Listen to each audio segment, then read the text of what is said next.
Waaqayyoon immoo nu gargaaree deebinee torbee tokko jireenya keenya irratti nu dabalee jiraadhaa jedhee Waaqayyoon nu jiraachisee hunduma keenya immoo akkasitiin akka wal arginu carraa nu kenneera. Carraa Waaqayyoon nu kennetti baay'ee gammanna. Gooftaadhaaf galanni bara amma bara baraatti haa ta'u. Torban darbe barumsa walii wajjiniin jalqabne baay'ee barumsa gabaabaadha. Waa'ee tajaajilaa ilaalchiseen kan irratti dubbadhaa ture. Mata dureen irratti torban darbe dubbadhe tajaajila fuula Waaqayyootti fudhatama qabu isa jedhuun dubbadhe. Tajaajila fuula Waaqayyootti fudhatama qabu fuula namaatti hin jenne fuula Waaqayyootti hin jedhe fuula namaatti tajaajili namaa fudhatama qabaachuu dhiisuus hin danda'a. Inni guddaan nama yaaddeessu inni guddaan nama sodaachisu fuula namaatti tajaajila qabaatee fudhatama qabaatee gartuuf deeggartoota baay'ee horannee namni baay'een harka walitti nu rukutee nu ililchee inni moonuun jedhee iseen moonuun jedhee fuula Waaqayyootti yenna tajaajilli keenya fudhatama dhabe kasaaraa guddaadha namaafi dadhabbii akkasumaanii ta'a. Kanaaf itti sagalee Waaqayyoo keessaa tajaajilli fuula Waaqayyootti fudhatama qabu maal akka fakkaatu Waaqayyoo tajaajila isaa fuula isaa duratti gaariidha jedhee kan inni simatu tajaajila akkamiiti isa jedhuratti jalqabne ilaalaa turre waliin jechuudha. Qabxii tokko ilaallee sagalee Waaqayyoo torbee darbe isinii kenne Isaayyaas boqonnaa 40 lakkoofsa 16, Isaayyaas 66:11, Faarsaa 28:4, Ermiyaas 17:10, Roomee 2:6, Mul'ata Yohaannis boqonnaa 22:12 isa jedhu isinii kenneen ture. Luqqisooti kun hundi isaaniiyyuu gatiin nama Waaqayyoo bira akka inni jiru, Waaqayyoo gatii nama hundumaa baatee akka inni jiru. Keessumaa Mul'ata Yohaannis 22 irraa immoo nan dhufaa yeroon dhufuu gatii nama hundumaa tokko tokkoon isaatii nan kenna kan jedhu ture iddoo sanarraa yenna kan walii wajjii yeroo darbe ilaalle jechuudha. Deebinees kan hundi keenya yaadachuu qabnu arras deebinee yaadachuu nurra jiraatu jedhee ani itti amanu mana Waaqayyoo keessa namni hojii dhabe hin jiru. Maaliif qaama bakka taanee fi qaama bu'aan Kiristoos yeroo taanu immoo bu'aan keenyaarraallee kan hojii dhabe tokko hin jiru. Hojii malee kan uumame tokko hin jiru. Waan hojii dhabe yoo nutti fakkaate illee hojii gurguddaa qaba. Bu'aan keenyaarra kan jiru hundumtuu jechuudha. Warri waa'ee buusaa namaa barattan yookiin warri hakiimotii kana na caala dubbachuu hin dandeessu. Hundumtuu Waaqayyo hojiidhaaf uume akkuma kana ga'a. Nummoo nanna mitiitii qaama Kiristoos bakka taanee fi hundi keenya kaleessa amannu waggaa 30 turruu waggaa 50 teenyuu torbee darbeessa ta'uu ji'a darbeessa ta'uu Waaqayyo mana Waaqayyoo keessatti gumaachuu waan ittiin dandeenyu Waaqayyo tokko tokkoon keenya keessa kaa'eera. Kanaaf iyyuu nan laallatu kunii kun luboota laallataa kun tajaajiltoota laallataa yookiin tajaajiltoota yeroo jennu adda baafne akka itti barreettiin haasa'utti jiran iyyuu mataa koo deebee geggeessitoota ilaallataa lallabdoota wangeelaa laallataa barsiisota laallataa raajota laallata jennee waan keenya miti. Hundi keenya tajaajila qabna. Waaqayyoof galanni guddaan haa ta'u. Mana Waaqayyoo keessatti kadhachuun tajaajilaa, garaa laafuun tajaajilaa, gorsuun tajaajilaa, kennuun tajaajilaa, lallabuun tajaajilaa. Nuti wal caalchiseetu kaa'a malee fuula Waaqayyoo duratti hundi isaa wal qixxeedha. Kanaaf iyyuu sagalee Waaqayyoo torban darbe isinii dubbise wanta gootan hundumaa Qorontoos irraa wanta gootan hundumaa jedha. Ulfina Waaqayyootiif godhaa. Waan nyaattan waan dhugdan illee yoo ta'e. Kanaaf tajaajilli immoo nyaataaf dhugaatii iyyuu garas keessa ba'ee gadi xiqqeessee nyaatumaaf dhugaatii illee yoo ta'e waan Waaqayyootti tolu ulfina Waaqayyoof waan hin taane godhinaadha karaa garagaraa. Kanaaf iyyuu gaa nummoo karaa adda addaatiin tajaajilaa jirra. Waaqayyoof galanni guddaan haa ta'u. Kanaaf tajaajila keenyas kana keessatti ilaallanna jenneetu walii wajjiniin walii galleerra torban darbe. Egaa torbee darbe kana keessaa nan amana tajaajillee waan goone nama gorsine namaa bilbillee namaaf kadhanne waan adda addaa goone hundumaa keessatti akkamitti gochaa turre barumsa kana booddeessa jedhu isinumaaf hin dhiisa. Maaliif hojii ala akkam jalaa hin taane dadhabbii duwwaa akka hin taane akkasumaan dhama'uu akka duwwaa hin taane baay'ee nama rakkisa. Namni immoo bara kana keessa badaa waa'ee Waaqayyooti toleeraan tolleessa jedhu quba qabaachuus hin barbaadu badaas isa dhiphisu nama baay'een. Namni jedheef taanaan, namni ililcheef taanaan, namni harka walitti rukuteef taanaan, namni isa jaje taanaan, namni isa ajaa'ibsiifate taanaan, namni baay'een badaa kan Waaqayyooti toleeraa laataa isa jedhu yaadu. Nu immoo galgala kana masira deebi'een isinitti himaa warri simbiraa ganamaas rakkinan qabu warri hirmaachaa jirtanii yeroo hundumaa waan goon hundumaa keessatti waaqayyooti toleeraa laata. Garaa waaqayyootti boqoteeraa laata. Waaqayyoo ulfina waaqayyoo keessa taa'een kana godhee laata jedhu yaaduun baay'ee abshaalummaadha jedheen dubbadhe. Egaan torban darbee tajaajila waaqayyootti tolu waaqayyoo kan simatu maal laata isa jedhu kaafnee qabxii tokko duwwaan dubbadhe. Tarii tajaajilli waaqayyootti tolu tajaajila attamiiti isa jedhu namni karaa adda addaa kaasuu ni danda'a. Sagalee waaqayyoo irratti hundaa'ee tajaajilli waaqayyootti tolu kan waaqa duratti simatamu ni jalqabaa. Kan torbee irratti dubbadhee daabe qabxii tokko innis tajaajila keessa ofiitii garaa guutuudhaan ta'edha. Garaarraa waan godhan. Namni tokko yeroo hojii itti nama qacaranii garaarraan godhu. Yoo abbaan bira jiraate garaarraa godha abbaa yoo arge. Abbaan hin argine taanaan garuu ofirraa baasa godhaa yookiin inni ba'aa yookiin dhaabataa yookiin sa'aatii ilaallate sa'aatii gubaa. Gaafa abbaan hojii sun dhufu immoo akka waan hojjetee olii gadi mimmiliqeetu hojjetaa fakkaata. Silaan hojjetu yoo ta'e yeroo namichi dhufu olii gadi fiigu namichi kun cimaadha baay'ee hojjeta jechuu danda'a. Waaqayyo garuu akkana miti. Waaqayyo akka namaatti hin argu. Waaqayyo iji isaa bakka hundumaa arga. Waaqayyo bakkee duwwaatu hin ta'in keessa laala bakka ta'ee fi iji waaqayyo yeroo hundumaa sa'aatii 24 anaaf isinirra jira bakka ta'ee fi hojii waaqayyoof jennee hojjennu hunduma garaa keessa dhugaatti hojjechuun nu gubbaa jiraata. Akka waan iji waaqayyoo sa'aatii 24 nu hordofu beekuun dura jiraata. Akka jechuun dandeenyu nu hordofu nu ilaala bakka ta'eef. Kana duwwaa mitiitii dhuguma kanarratti eegasii taa'ee ofuma kootii yeroo yaadaa ture hojiidhuma nama hojjennuuf haa ta'u hojii mootummaa haa ta'u hojii kan abbaa fedhee haa ta'u waaqayyo waan hundumaa irratti nu ilaala.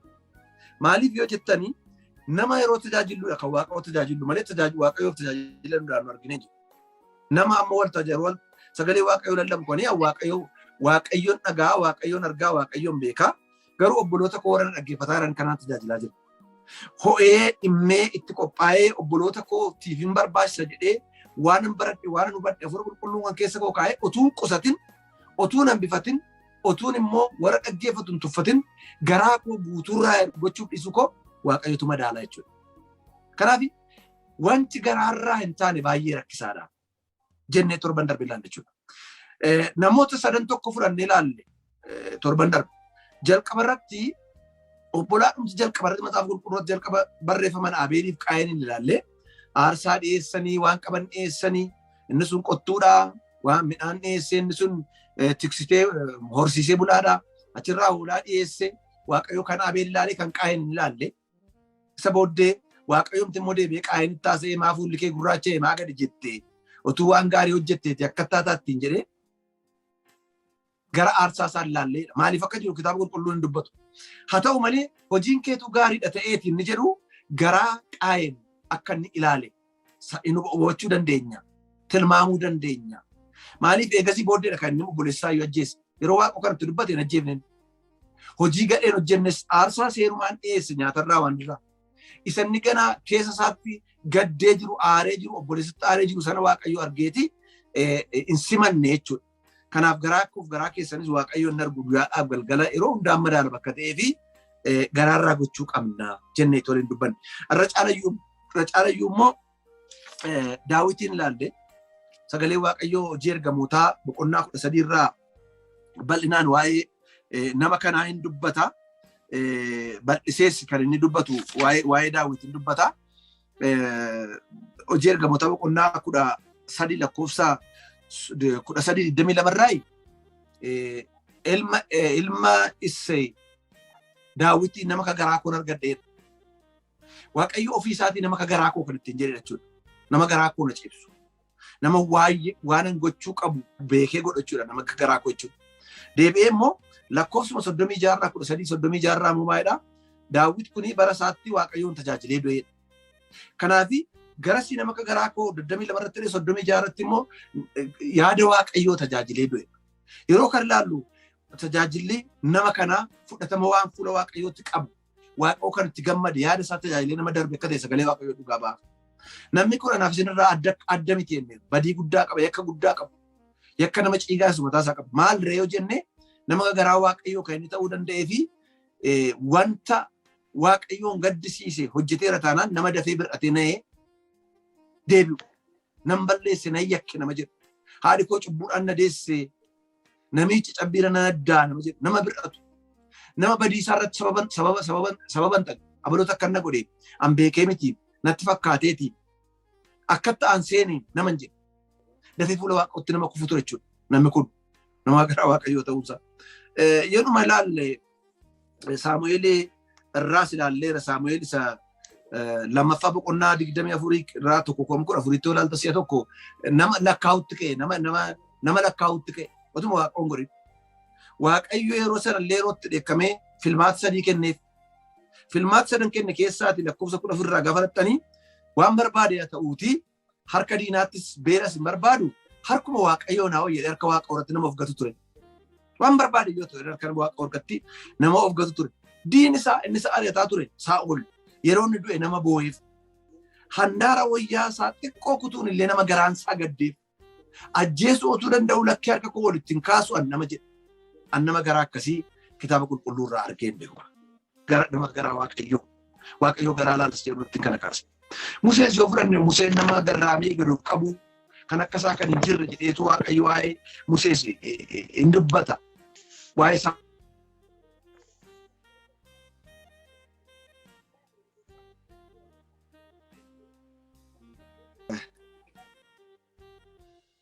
garaa keenya irraa gochuun baay'ee murteessaadha. An dhuguman isiniin jedha. Isa kan waaqayyoo iyyuu miti.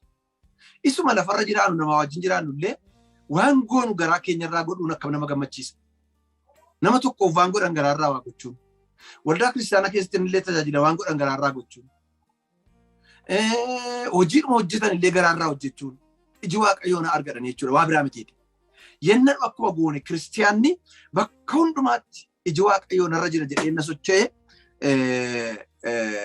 waaqayyoo na arganna jedhee waaqayyoon akka argus akkasa argu yenna beekee iyyumatti yenna beekee garaarraa godhadhee yaada. Maaliif jalqaba irratti isinitti meera gatii namaa madaalee kan namaa kennu waaqayyoodha.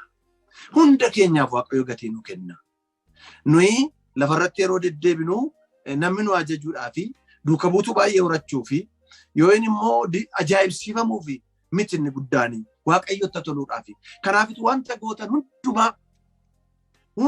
hundumaa ulfina waaqayyoof godhaa jedhee Phaawulos kan Qorontos irratti barreessisi.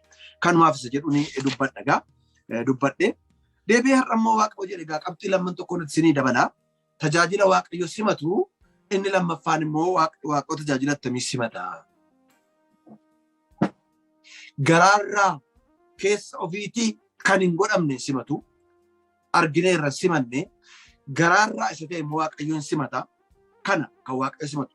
Lammaffaa irratti kitaaba qulqulluu keessaa seenaa adda addaa qabsiifnee namaan wal qabsiifnee kan nu ilaallu tajaajilli waaqayyo simatu tajaajila ofirraa baasaaf dhibaayinaan hin taane simata waaqayyo. Tajaajila ofirraa baasaa fi dhibaayinaan hin taane. Ofirraa baasaaf dhibaayinaan namni tajaajilaa hojjetan eeyyee hin tajaajila. Kitaaba qulqulluu keessaas seenaa tokko isinitti hima. Keessumaa ofirraa baasaaf dhibaayina maaltu namatti fidaa hojjettanii isa ofirraa baasaas jedhu kanarratti xiyyeeffatan caala. Dhibaayinni ofuma isaatii iyyuu cubbuudha kitaaba qulqulluurraa dhibaa'uun. Nama hojjechuun barbaanne nyaatiin matsaaf qulqulluu jedhu namni dhibaa'an jechuutti. Nama dhibaa matsaaf qulqulluu waa'ee nama dhibaa baay'ee haasa. Ofirraa baasa inni jedhu garuu nuffiidhaan wal qaba. Nuffii. Hojiin tajaajila waldaa kiristaanaa keessaa baay'een isaa akka nama nuffisiisu beeka. Nama tajaajila bakka ta'ee fi nama nuffisiisa. Keessumaa immoo mana waaqayyoo keessatti yeroo tajaajiltanii hundi keessan na caala beektu mana waaqayyoo keessa manichi mana jaalalati. Seerri nuyi goonu hin jiru. Yeroo baay'ee kanarratti illee na mudatee hin beeku zuumii tokko irratti namoota tokko lixanii hin jeequu waan barbaadan haasa'uu beekaa jeequ. Kan isin gootan bilook gooturraa kana waan tokko hin gootanii isin bira yoo jiraate isin hiitanii hin hiisistanis poolisiitti waamtanis. Waldaa kiristaanaa keessatti mana sagadaa keessatti yeroo baay'ee tajaajiltoota tokko yeroo isaan gaddan hin ilaalu. Gaafa isaan waltajjii irratti ol ba'anii amma sagalee waaqayyoo dhaggeeffannaa hundi keessan bakka jirtan taa'aa sodaa waaqayyoo keessa ta'a sagalee waaqayyoo ulfina kennaa hin sosocho'inaa amma sagalee waaqayyoo raawwatutti hin deeminaa yeroo jiranii akka waan deemaa jedhanii kaa'anii namooti baay'ee yeroo deeman hin arga. Waan aaruu biraan kan ka'e maaliif diyaaqonni balbala cufaan jedhan hin dabarsin namichi sanan jedhamu mana jaalalaan wal kabajanii sodaa waaqayyootiin irraa akka irraa jalaatti walii ajajamanii jiraatanii. Yeroo tokko tokko warra akkasii warri fincila yeroo jiraatanii hin nuffitu. Nama nuffisi. Baay'ee. Waan lafa irratti mindaatti argannus miti. Wanta itti kaffaltii as deebinee bu'aa argannus miti. Maaluma na rakkise anaa jiru namoota baay'inaan.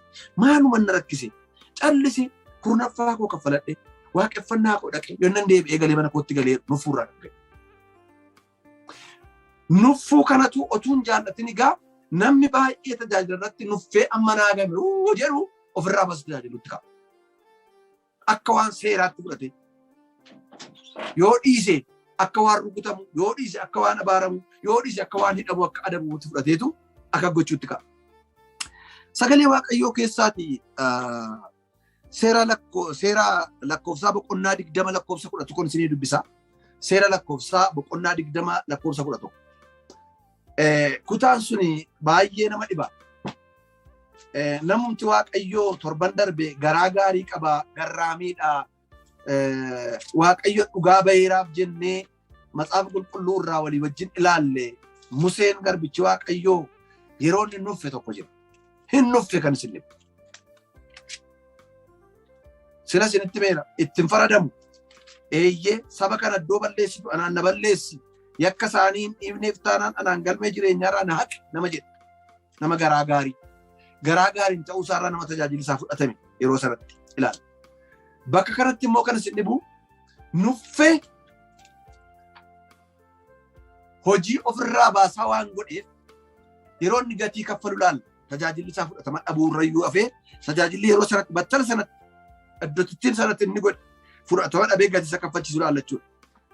Lakkoofsa boqonnaa 20 lakkoofsa seera ba'uu boqonnaa 20 seera lakkoofsa boqonnaa 20 lakkoofsa 11 irraan isinii dubbisa.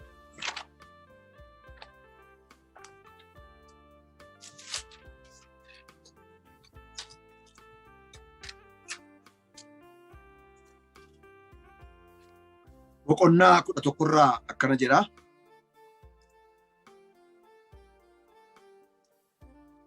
Kana booddee Museen harka isaa ol fudhatee si'a lama ulee isaatiin katticha hin rukute. Bishaan baay'een isachi keessaa hin burqe. Torbaa ka'een isinii dubbisan dhaggeeffadhaa yoo isinii gala. Waaqayyo yommus Museedhaanii ulicha fudhadhuutii atiif Aaroon obboleessi kee waldaa walitti qabaa. Ija isaanii duratti kattichatti dubbadhaa. Inni bishaan hin burqisiisa. Noobadhaa obboloota kostira. Maal jedhe Waaqayyo?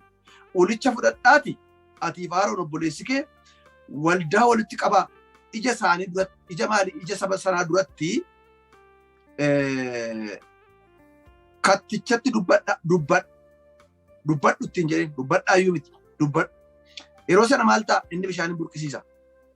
Ati akkasitti katticha keessaa bishaan isaaniif baaftee jarriif horiin isaanii akka dhugan hin gootaa jedhe.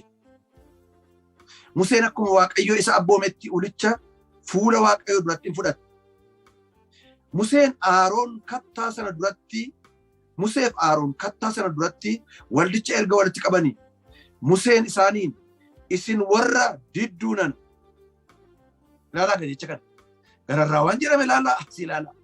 Amma beektu maana rakkiftu jaratittiin kuni maanaan qabduudha kudha. Maaliif akka jedha beektu Waaqayyo gara sitti bishaan obaaseera olaaltan. Asitti deebi'anii sabi boqqu jabeetiin kuni Museen uffisaniiru. Bishaan malee nu as deesuuf kaasitti. Kunoo fiddeen nu baafte ka. Waaqayyo siin galcha sinii nyuun jette ka. Akkan nu goote ka. Kunoo nuti taphadhu ka. Adheebuun nu fixi ka. Horii keenya fixi ka. Ijoollee keenya fixi ka. Waan jedhan fakkaata. Waan hundumaa godheeram kan isin isa Waaqootti hin jedhe. Nuffuusaa ilaalaa. Ulicha fudhadhaatii atiif Aaroon obboleessi kee waldaa walitti qabaa. Ija isaanii duratti kattichatti dubbadhu ittiin jedhee Waaqayyo. Saba walitti qabaa. Ulee ol fudhadhaa. Isa booddee ati kattichatti dubbadhu. Kattaanani bishaan baasii. Jedhi dubbadhu afaanii. Isa booddee maal godhe? Bishaan isiniin burqisiisa. Isaan hin dhugu. Horiin isaanii isin dhugdeedha. lakkoofsa galirraa Museen akkuma Waaqayyo isaa abboomitte tokkoffaa maal godhe ulicha fuula Waaqayyoo duratti fudhate lammaffaa maal godhe Musee Faroon kattaa san duratti waldicha erga walitti qabanii lafa isaa itti lafannitti nuuf ilaalaa Museen isaaniini amma kattichannis Waaqayyo kan inni jedhe kattaatti dubbadhu jedhe Museen isa dhishee sabatti dubbate tajaajila nuufuu tajaajila ofirraa baasa sabi kun immoo sabi Israa'el immoo garmalee seenaa isaanii yoo qoratan nama nuffisiisa dhugumaan isiniin jedha ila nama mitiiti Waaqayyo illee nuffeera sagalee Waaqayyo irraa qabalaalta nuffee seera bu'aa irratti an saba kanaan Musee sabi kun homaa baay'ee boqu jabeeyyiidha dheekkamsa kootiin dhuma yeroon itti jedhe namni immoo akka manuuf kanaan kan ka'e maal jedhaa saba didduu nana dheeni saba Waaqayyotti namanneenan kana jedhin jenne Waaqayyo jedheetu maal godhe iddoo sanatti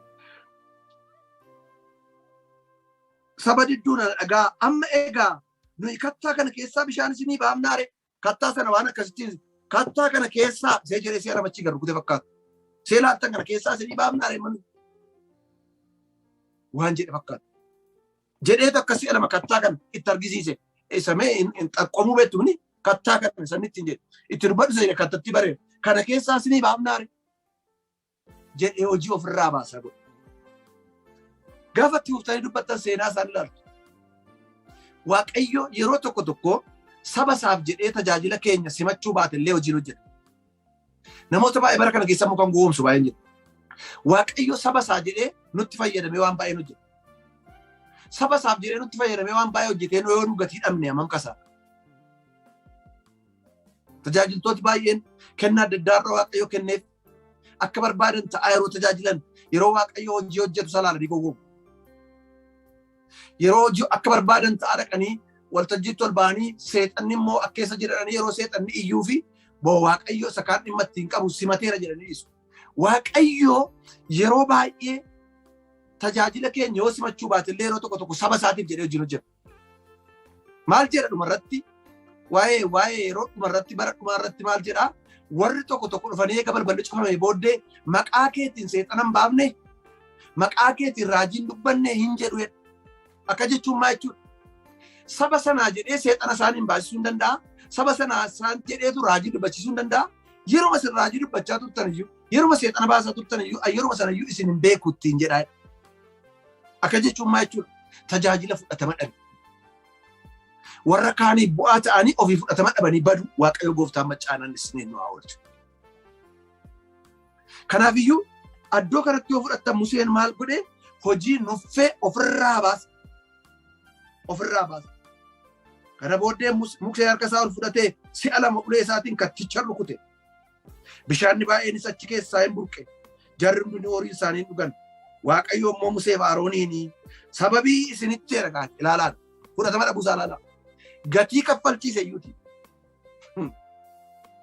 wanta mee yeroo tokko Waaqayyo wanta feer hin taane waan hojjetu fakkaata nama tokko takkana jedhe dur maal Waaqoo akkam garaa jabaata Musees akkasii gara laafessa ani akka fuulaaf fuulatti littaasaa isee sana biyya kana aanteen asirratti hin galtu karaatti asirratti hin jira Waaqayyo jedhe namni tokko dhuguma jechisiisa kana aaniin silaa dhaqee akkuma Iyyaasuuf akka wajjin dhaalu hin deemtu bakka isheen iddoo sanatti hojjete specific place time ishee amma inni hojjetuni fudhatama dhabde garuu saba sana Waaqayyoon gaddaa bakka ta'ee fi aareedhuma iyyuu saba didduu nana keessaan isinii baasaan jedhee si'a lama rukutu malee bishaan ni burqeera Museen garuu nuffiidhaan kana godhe ofirraa baase kana godhe Waaqayyo gooftaa maccaa hubannaa nuuf kennu obboloota egaa sabi kunis achitti hojii isaa nama ajaa'ibsiisu arganii tarkaanfii tokko immoo deemanii moo hin banne warra jedhanidha warra nama nuffisiisan hin banne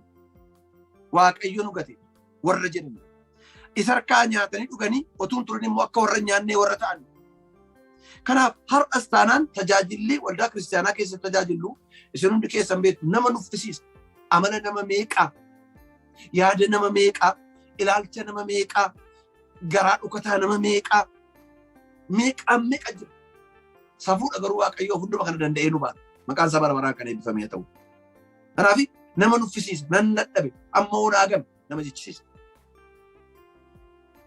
Maal isa ta'u maal egaa? Maal isa ta'u maal? Ofirraa baasa nuffiidhaaf kan ta'e tajaajilli fuula Waaqayyoo duratti fudhatama hin qabu. Fudhatama dhabuu duwwaa yoo tun ta'in Waaqayyoon illee dheekkamsiisa.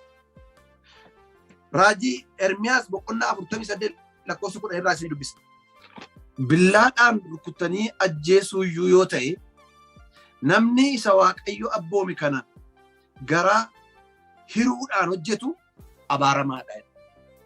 Irra deebi. Billaadhaan rukutanii ajjeesuu iyyuu yoo ta'e namni isa Waaqayyo abboome kana garaa hiruudhaan hojjetu abaaramaadha. Afaan Amaaraarraati ofirraa baasee. Lakkoofsa meeqa jettanii dhiifne? 48 irra jira.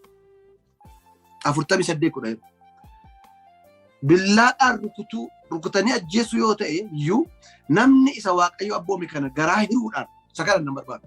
Garaa hiruu jechuun shakkiidhaan ni kunillee ofirraa baasa. Mee falan qabu kaa isa jedhan. Haa ta'u kaa isa jedhan. Mee immoo mokorree laalla kaa kan jedhu namoota. Karachiifattaniittuu manna jedhan. Mee gaa mokorree immoo laalla kaa. Waaqayyoon danda'a, Waaqayyoon fayyisa, Waaqayyoon hojjeta, Waaqayyoon kan caalu jiru hin jedhan. Hin laalla kaame. Ofuma ofirraa baasa. Kanaaf ofirraa baasa tajaajiluuni abaaramallee nama taasisa.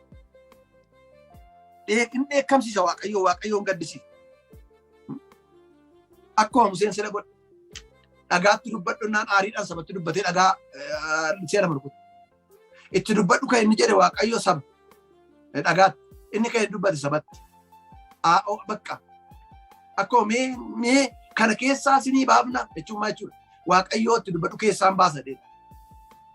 Kanaaf tajaajila nuffiiti iddoo kanatti jechuudha. Waaqayyoo hubannaa nuuf kennu. Seeruma lakkoofsa boqonnaa 11 lakkoofsa 12 ammoo seeruma lakkoofsa boqonnaa 11 lakkoofsa 12 egaa yeroo laallu ammasii tajaajilli Musee akka waliigalaatti fudhataman qabu miti. Lafa itti bakka itti kana duwwaa. 12 ammoo saba kana an maali annan ulfaa'ee saba kana yeroo inni jedhe jedhamu. Obboloota koo amala namaa nu nuffisiisees ta'u haala adda addaas nu nuffisiisees ta'u wanta adda addaa gatii nu kaffalchiisees ta'u dhuguman isiniin jedha mana Waaqayyoo keessatti yenna tajaajiltan yenna waa hundumaa gootan ofirraa baasaaf nuffiidhaan hin godhina. Ofirraa baasaaf nuffii gochuu mannaati dhiisuu wayya. Waaqayyoon eekkamu nan dadhabe naa gad gooftaaf. Humna koo ol ta'e hin danda'anu. Mee takkan boqodha, mee takkan of ilaala. Mee takkan callisa jechuun abshaalummaadha. Ofirraa baasa wanti ta'e. Wanti baay'een mana Waaqayyoo keessatti ofirraa baasee yeroo hojjetamu sagalee Waaqayyoo keessaa alayyuu isuma ija keenyaan arginu waan baay'ee jiru.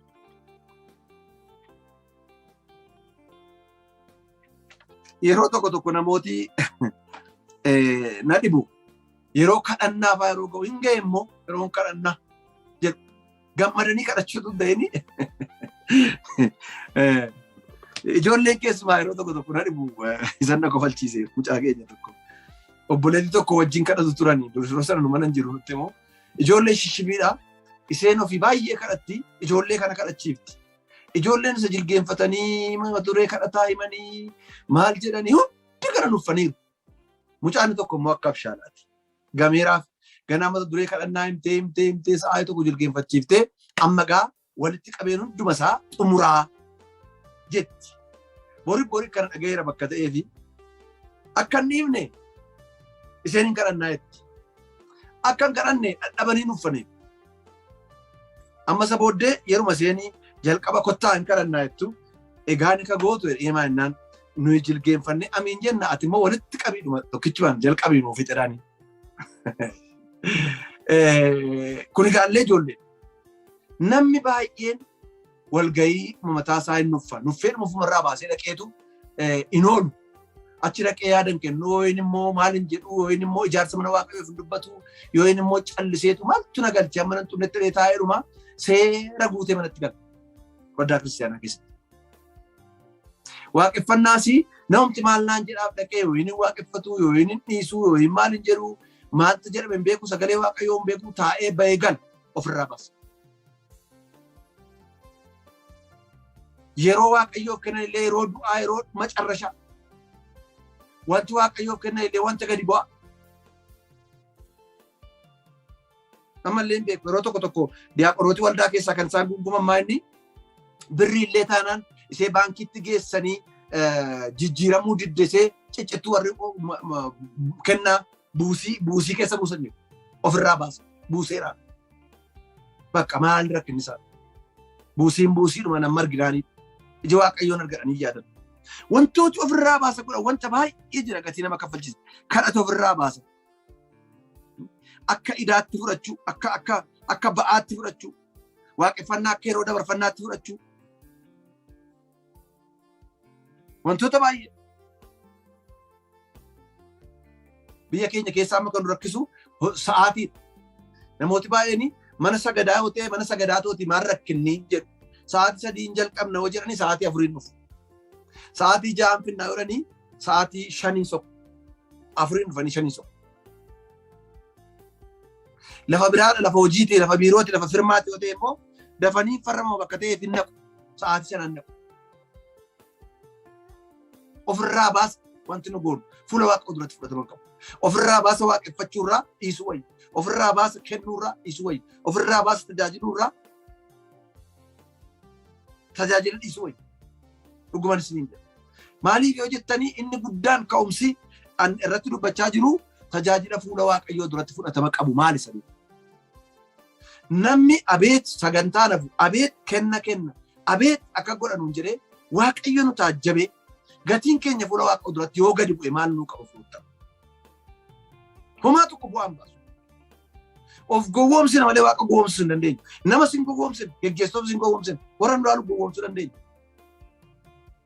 Gatii maalii qaba jettanii? Baay'ee namatti ulfaata. Waaqayyo gooftaan maccaa nu haa gargaaru. Hojii ofirraa baasaa fi dhibaayinaa hojjechuurraa dhiisuun baay'ee gaariidha.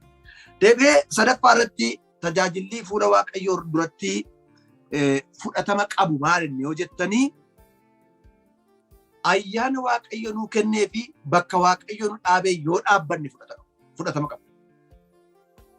Ayyaana waaqayyo nuu kenneef bakka waaqayyo dhaabbadhu jedhee yoo dhaabbanne fudhatama qabu. Faallaansaa lafa waaqayyo nu dhaabnee fi ayyaana waaqayyo nuu laanneen yoo dhaabbanne ofuma dadhabna malee fudhatama qabu.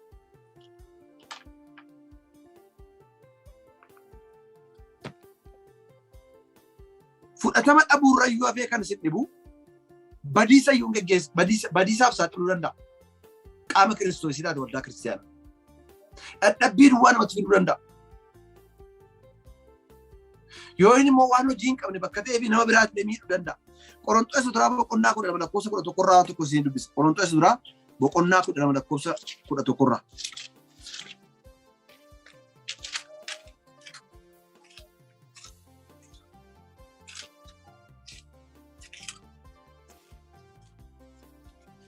Qorontoos duraa boqonnaa 12 lakkoofsa 11 kutaa kana na yaada qabbaneeni waa'ee qaamaaf waa'ee kennaa ayyaana tokko irratti barsiifteetti kana keessaa isin dubbisuu barbaada. Boqonnaa 10 lakkoofsa 11 akkana jedhee barreeffamee jira. Afurri inni tokkichi suni hojii kana hundumaa hojjetamuudhaan hin ga'a. Inni isa kana barbaada. Inni akka jaalala isaatti tokkoon namaaf kennaa addaa inni jira. Akka jaalala kootti miti, akka jaalala keessanitti miti, akka jaalala keenyaatti miti, akka jaalala isaatti. Waaqayyo abalummaaf kana kennee jechuun dandeenya. Akka jaalala isaatti. Bakka. Torban darbee dubbadde. Anu. Qabbaniiru. Namni biraan jiraachuu danda'a garuu akka koo ta'uu danda'u. Waaqayyo hunda keenyaaf lafa dhaabbadhu nuun jedhe. Ilaa garbichi koo kana naa gumaachi mana koo keessatti lafa nuun jedhe. Hin dhaabbanne taanaan tajaajilli keenya fudhataman qabu nus danqaraa taanee rakkina agarsiisa. Baay'ee rakkisaadha. Baay'ee rakkisaadha. Torbee darbe isinitti beera. Isuma hojiinuma biyya lafaatti illee fudhanne namni waan itti barate tokko profession ittiin barate tokkoon hojjeta malee hojjechuu hin danda'u. An wayyaa adii uffadhee isattiin nama sakatta'an morma kanatti diradhee dhukkubsataa yoon gangashee qaqqabachaa oolee dhukkubsataa sanan dhibee caalchisa malee waan tokko gochuuf hin danda'u. Wayyaa adii uffadheef mi'a hakiimotaa baadheef. Akkuma kana hojii adda addaa gaa kaa'aa ilaala. Badiin geessa malee nama sana dhukkuban caalchisa malee waan hin taanerraan ariirsa malee waan tokko gochuu hin danda'u. Mana Waaqayyoo keessattis nam hundumtuu tokko tokkoonsaa fuula Waaqayyoo dura tajaajilaa dhaqe jennee nam hundumtuu tokko tokkoonsaa ayyaanatti mana Waaqayyoo keessa tajaajilu immoo qaba. Kennameeraaf. Kaaniin faarsidha. Kaaniin barreessidha. Kaaniin kadhadhodha. Kaaniin lallabedha. Kaaniin barsiisedha. Kaaniin raajedha. Kaaniin abjoodhadha. Kaaniin abjuu hiikedha. Kaaniin mul'ata argedha. Waa baay'ee Waaqayyo maaliif jedhu Waaqayyo duwwaa beeka. Akka barbaadetti akka fedha isaatti namaa kenna. Barumsa laalee miti, umurii laalee miti, qulqullina nama sanaa laalee miti, qomoo laalee miti kan isa kennu. Waaqayyo ijoollee isaatiif akka barbaadetti kenna.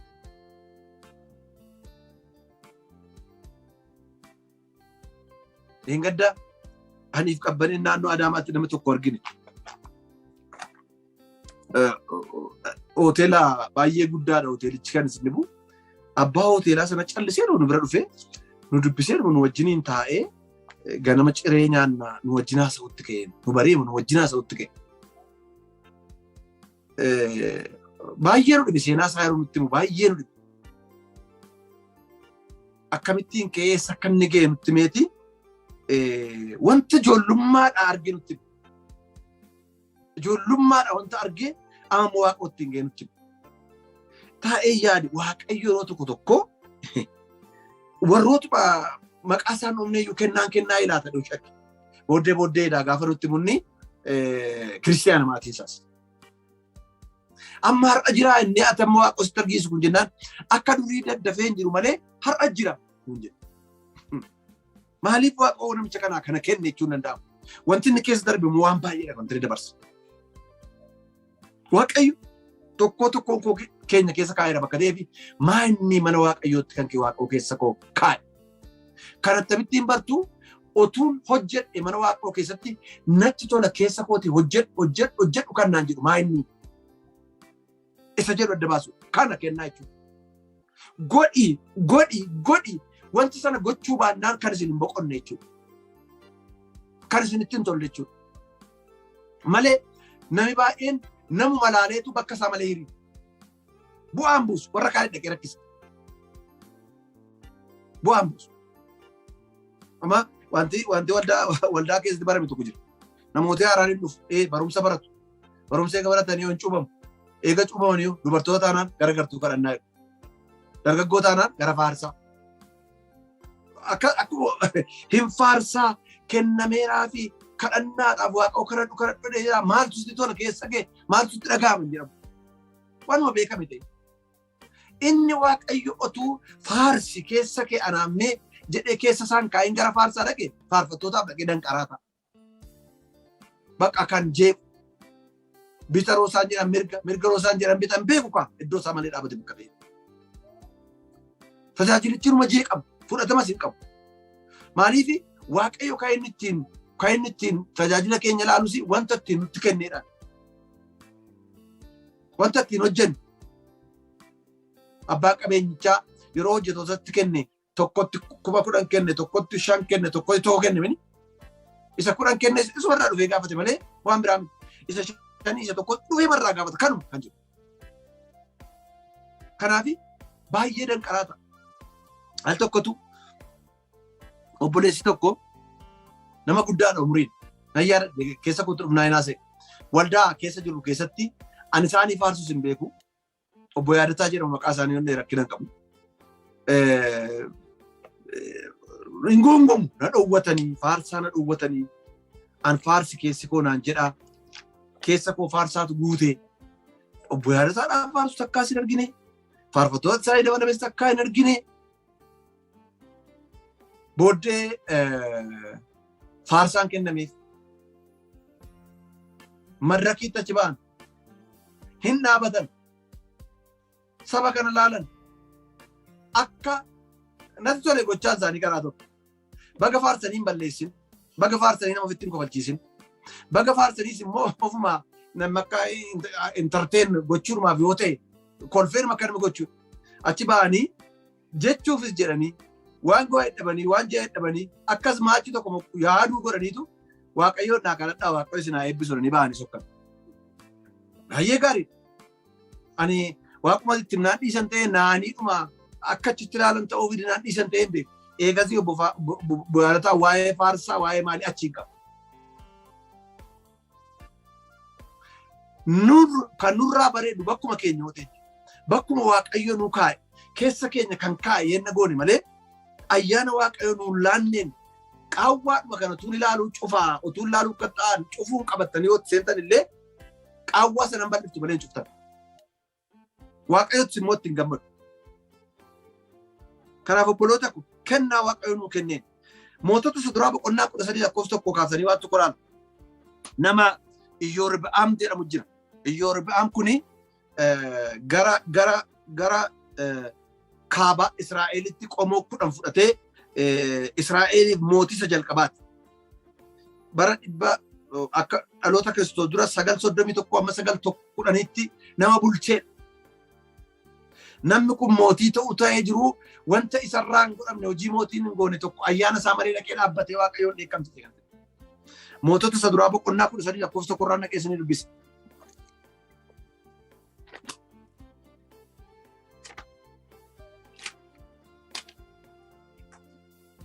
Mootota isa duraa boqonnaa 13 irraa naqeessanii dubbisa. Isiniin dubbisa. Iyyoorba'aami ixaana aarsuudhaa fi iddoo aarsaa bukkee dhaabbachaa utuu jiru dhaggeeffadha. Mootiidha nugusa. Hojii isaa miti. Otuu jiru namni waaqayyoo tokko ajaja waaqayyootiin biyya Yihuudaatii ba'ee gara Beeteliin dhufe. Inni ajaja waaqayyootiin iddoo aarsaa irratti yaa iddoo aarsaan waaqayyo kunoo mana Daawitiif ilmi tokkoon dhalata. Maqaan isaas Yoosiyaas jedhamee moggaafama. Inni luboota iddoowwan sagadaa ol ka'oo warra sirratti ixaana aarsaa jiran aarsaa godhe sirratti isaan in dhiyeessa lafeewwan namaas sirratti in gugguba jedhee sagalee guddaadhaan hin dubbate. Namni waaqayyo sunis itti fufee milikkita kenne jedhee tuttaati. Iddoo kanatti yoo ilaaltanii seenaa isaatti fufee dubbifatu hojii isaa miti achi dhaabbachuu qabu. Bulchuudha malee geggeessuudha malee warri kanaaf kennaman jiru. Kana duwwaa miti waa'een aarsaa kun kan isin bukutaa gara biraarraas argachuu hin dandeenya iddoo kana keessatti Uziyaan namni jedhamu jiru. Baay'ee bal'inaan jira waa'een isaa seenaa baraasa lammaffaa boqonnaa 26 irraa matsaafa seenaa baraasa lammaffaa boqonnaa 26 irraa Uziyaan waan inni godhe nama dhibba inni isa koora. 26 lakkoofsa 16 kaaseen isin dubbisa. Uziyaan nama jabaa erga ta'ee booddee of gurguddisee kufaatii ofitti fideedha. Inni ofuma isaatiin gara mana qulqullummaatti ol galee iddoo aarsaa isa ixaana irratti aarfamu irratti aarsaa ixaanaa dhiyeessuu barbaaduu isaatiin waaqayyo gooftaan yakke. Yommus Azaariyaan lubichii fi luboonni waaqayyoo warri ija jabeeyyiin 80 immoo isa duukaa ol lixan. Isaan Uziyaa mootichaan mormuudhaaf itti dhiyaatanii yaa Uziyaa luboota warra sanyii Aaroon ta'aniif warra hojii kanaaf addaan baafaman duwwaatu aarsaa ixaana waaqayyoof dhiyeessa malee aarsaa tana waaqayyoo dhiyeessuun siif hin ta'u. Waaqayyoon gooftaa waan yakkitee fi inni ulfina siif hin kennuuti iddoo qulqullaa'aa kana ba'i jedhan. Uziyaa immoo qodaa ixaana itti aarsan harkatti baatee ixaana aarsuuf otuu jedhu kanarratti isaanitti naaree otuu inni isaanitti aaraa jiru mana qulqullummaa keessaa iddoo ixaana itti aarsan biratti ija lubootaa sana duratti dhukkubni lamxii adda isaa irratti hin argame. Iddoo malee dhaabachuun fudhatama dhabuu duwwaatu hin ta'e miidhaa biccattuu fidaa nama biraattuu fida. Namichi kun immoo cimaadha. Yeroo tokko mee ati obboleessa koo nan lallaba malee namni jedhu lallaba kennitanii fi ilaaltanii ta'u yoo didee mee ati iddoon kee kanatti hin fakkaatu. Ammatu keessa kee wanta jiru wanta jedhu sun erga biraa maal yoo jettanii namni baay'een nama hin tolu. Waaniifi tajaajila lallabaa barsaa kana iddoo guddaarra kaa'ee waltajjii irratti namni sana argine taanaan baqqaan barbaadu bakka ta'eef. Iji Waaqayyoon argaa duwwaatu hin ta'e namni arguu barbaada bakka ta'eef. Iji Waaqayyoo immoo isa waltajjii irratti argu duwwaatu hin ta'e isa gola keessaa warra waltajjii dudduuba dhaabatee gargaari jedhee mimmaan lolaasu namni illee hin argine geggeessota waldaallee hin argine iji Waaqarraa arge gati kenna. Kanaaf Uziyaan kana dhiisi jedhaniin kun hojii kee miti. Ati hojiin kee mootiidha. Warra lubootaatiif kenname, warra sanyii leewwotaatiif kenname. Iddoo qulqullaa'aa kana dhiisi jennaan maal qodaanoo qodaadha abiddoo abiddaa maal rakkinnisaa akka itti raasanoo beeka. Abiddinni kootii soo innatti naqan hin haaraa hin ciincaa maan kan isaanii sonuma ciincaa kanarraa kanatti maaltu jira jedhe fakkaataatii gaafa itti ka'utti jiru lamxiit irratti ba'ee jedha. Waaqayyo gooftaan maccaa namaa eegu. Kanaaf obboloota koo iddoo keenya yoo dhaabbannetu bareedna. Iddoo keenya yoo dhaabbannetu dubbiin keenya fudhatama qaba. Iddoo keenya yoo dhaabbannetu haasaan nurraa ba'ullee garaa namaa lixa. Ta'uu baannaan akka kabaroo iyyuu ta'an hin toota. Iddoo isaa miti yoo namoota. Iddoo isaa miti mabar. Biyya kana keenya kana keessa amma warra barsiisota ta'an fuudhaniitu waan isaan godhanii muudu. Warra maal ta'an fuudhanii muudu. Achitti dhaqeetu saba sirrakkisaa ofii sirrakkataa. Ijaan qabatanii irratti ka'u ofumaan muudneechi keenya malee namichi kun hojjetu jedhu. Innis iddoon koo kana keessa koo kan jiru hin jedhu akka waan lubummaan yookiin paastarummaan yookiin wangeelaawummaan yookiin raajummaan wal caaluuttitu akka waan wal caaluuttitu godha.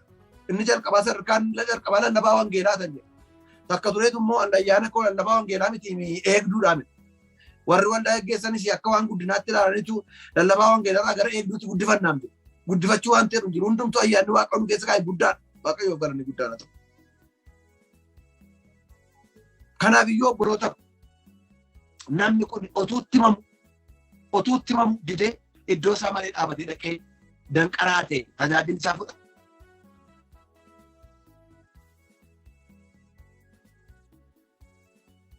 Yeroo iddoo keenya dhaabannu kan isin dhibu wanti nu goonullee fudhatama qaba. Namni nubtuu nama gorsu kennaa gorsaa warri qaban amma obboleessa koo kana gaafa jedhan isee xinnoo isaa fudhatantu hiikama fidu. Warri immoo yoo hin gorsituu dhattanii umurii duwwaa dhaaltanii keessan immoo dhaqanii gorsuuf dhaqaniitu abidda walitti qabsanii deemu. Ayyaana isaanii miti. Waan lolchisanii deebi'u irra caala. Dubbii babal'isanii deebi'u irra caala. Namni jaarsa duwwaa ta'eef gorsuu hin ta'u. Umurii isaa guddateef gorsuu hin ta'u. Beekaa waan ta'eef gorsaa hin ta'u. Kennaa qabaachuu qaba keessa. Iddoo dhaabatu qabaachuu qaba. Namoota baay'ee jira dargaggoo ta'anii kan raba isaanii irraa dhaqanii nama rakkoo akkamii hiikanii walitti deebisan. Warra akkasii kun keessa isaaniitti isa gochuu baannaa kana ittiin tolle jira. Kanaaf maalii nan barareettan achumaan isinitti himaa keessa keessan keessaa godhi kan isiniin jedhu. Wanti sana gochoo yoo dhufta wanti keessa keessanitti akkamiin isiniin jedha qirri isin jedhu maali inni kennaa keessan. Inni waamicha keessan achi dhaabbadha. Malee abaluu abee atuu akka goote namni si dhiibbaa namaatiin dhaabbattanii danqaraan ta'ina maaliif fudhataman qabu qaba.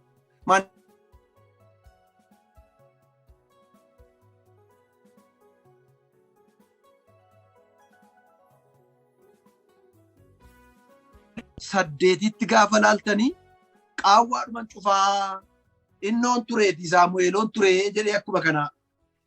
Yeroo isaa hojii dubbii balleessu argitu. Saamu'eel duraa boqonnaa 13:9.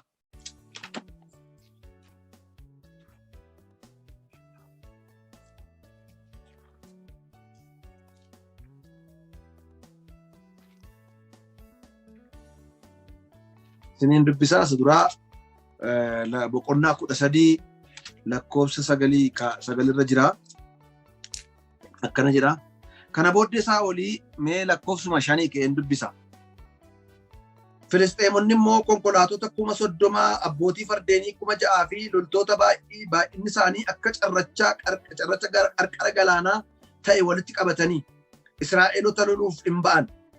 Dhaqaniis mandara Mikmaash isa beetaa weenirraa gara ba'a biiftuutti argamu keessan buufatan.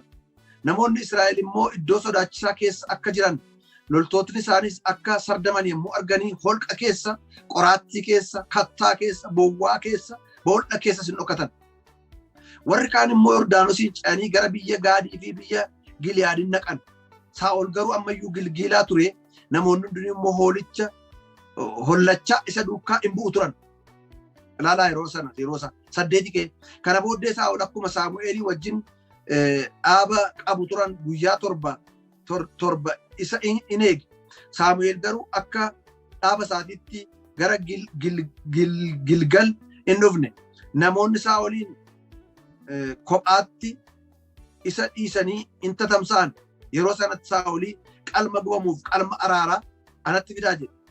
Qalmicha gubamu qalee in dhiyeesse. Seenichi ta'u. Yeroo dhiphinaa ture. Filisxeemota humna guddaan dhumnaanitu sabi isaa sodaatee kaan qoraattii keessa kaan immoo biyya gallakkisee tamsa'e. Beellama qabu turanii eege guyyaa torbaa Saamu'eel hin dhumne. Gaafa Saamu'eel dhufuutu turutuu ammaroo akkasii namoota dhukka jiru sodaa qabu akka ta'ee fi aarsaa dhiyeessuun qaba Waaqayyoo. Maaliif qaawwaan duuchame? Namichi kun hoo tureera. Falawoon qabu. Silaa dhiyeessuu qaba ture. Yoon dhiyeessisoo rakkina qabu. Waan Waaqayyoon gammachiisuuf godhe fakkaata. Yeroo tokko iddoo keenya malee dhandheeroo wanti sana qaawwaa duuchuuf jennee dhaabbanullee bu'aa akka hin qabne ilaala. Kanaafi hojii sana gaafa dhaqee hojjetu Saamu'eel yeroo dhufu girdaa guddaatti fide. Kanarraa kan ka'e bakka mootummaa keessirraa fuudhee ittiin jedhee Waaqayyo. Ilaalaaf goottan. Kanaaf iyyuu gaa obboloota koo har'a lafi nu dhaabbannee jiru lafa Waaqayyo nu dhaabeedha. Ayyaana Waaqa nu keessa kaa'een tocho'aa jirra. Hin qabu anoosa jedhu anis hin dhaga'u isinin jedhe qabni jira been yoo laalle immoo isinitti beera. Xinnoo caabii isinii kenneera. Keessa keessanitti maal hojjedhu isiniin jedha. Maal godhi isiniin jedha. Yoo maal gootan isinitti gammachiisa. Yoo gochuu baatan wanta sana yoo dhiiftan illee nagaa kan itti dhabdan. Maayin balbala argadhaa dhiisaa inni waa biraa inni yeroo isaa ta'a. Balbala argachuu dhabu. Keessa keessanitti kan irra guddee isinitti dhaga'amu maayin. Dhiisa kan Waaqooti isin barbaade. Lafa Waaqoo isinitti hin barbaannetti yenna dhaabbattanii hin balleessitu malee hin tolchitan.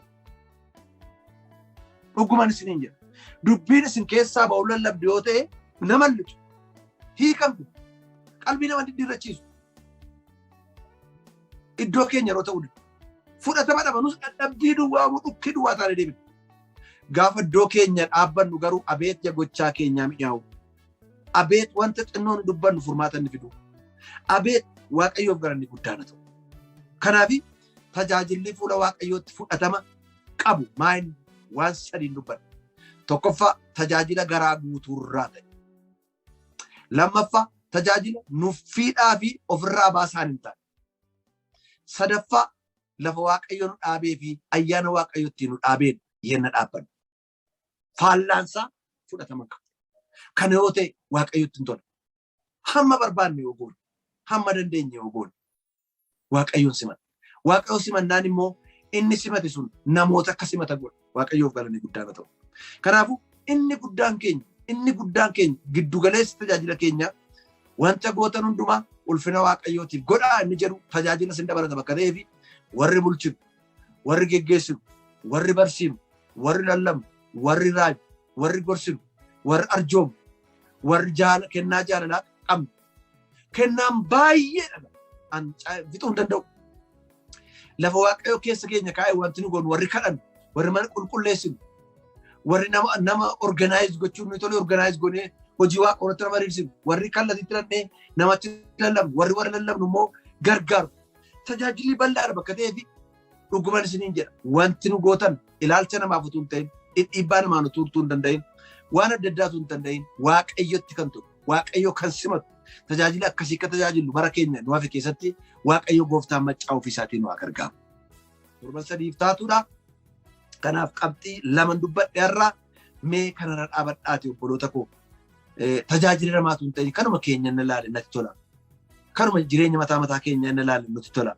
Kanaaf iyyuu har'as hin barfanne yenna iddoo keenya malee dhaabbachaa jira ta'e iddoo keenyatti dhaabbachuun gaariidha. see tokko na yaadadha barumsa tokkoon barsiise waa'ee biiroo shananii waa'ee raajotaa waa'ee ergamootaa waa'ee barsiisaa wangeelaa waa'ee lallabaa waa'ee eegdotaa barsiiseen namni tokko akkana jedhe eegduudhaan an eegduu miti ammaarraa ka'e an of argeera iddoo koo an barsiisaadha malee eegduu miti. Waldaan iddoo malee eegduu naan jetteedha kan isaan na yaada. Fuseen qabxii seenaa hafte nan fixaa immoo qabxii sadii yaadadhaa qabxii gabaabaa dha isinitti meeraa baay'ee gabaabaa daballisanii dubbachuu hin danda'u. Kuniyyuu nu gaa mee kanarratti of ilaallaa in kadhannaa namootas hin gorsinaa dhugumaan isiniin jedha. Yeroo tokko tokkottuma beekanii namooti nama sodaatu. Iddoo isaa malee yeroo namooti nama beektu maali amma sirraa kan tolu sirraa kan bareedu kanaaf otuu akka gootee of jira namatti himuunis gaariidha. Waldaa warri bushitan hundi keessan iyyuu yeroo namni dhufee kanan tajaajila jedhu dhuguma waaqoo kennaa kana kenneeraa fi iddoo isaatii bu'aan buusaa irraa mul'ataa jedhaas ilaalaa malee innumti jedheefis kennuun gaarii kan taane akka beektanni jedha. Waaqayyo gooftaan maccaa guddisee dabalee daddabalee ammas isinaa eebbisu. Inni nu barsiise Waaqayyo hafuura qulqulluun haa galateeffamu. Waaqayyo isa baranne karaan akka jiraannu anas naa gargaaru. Isinis Waaqayyo gooftaan maccaa isinaa gargaaru.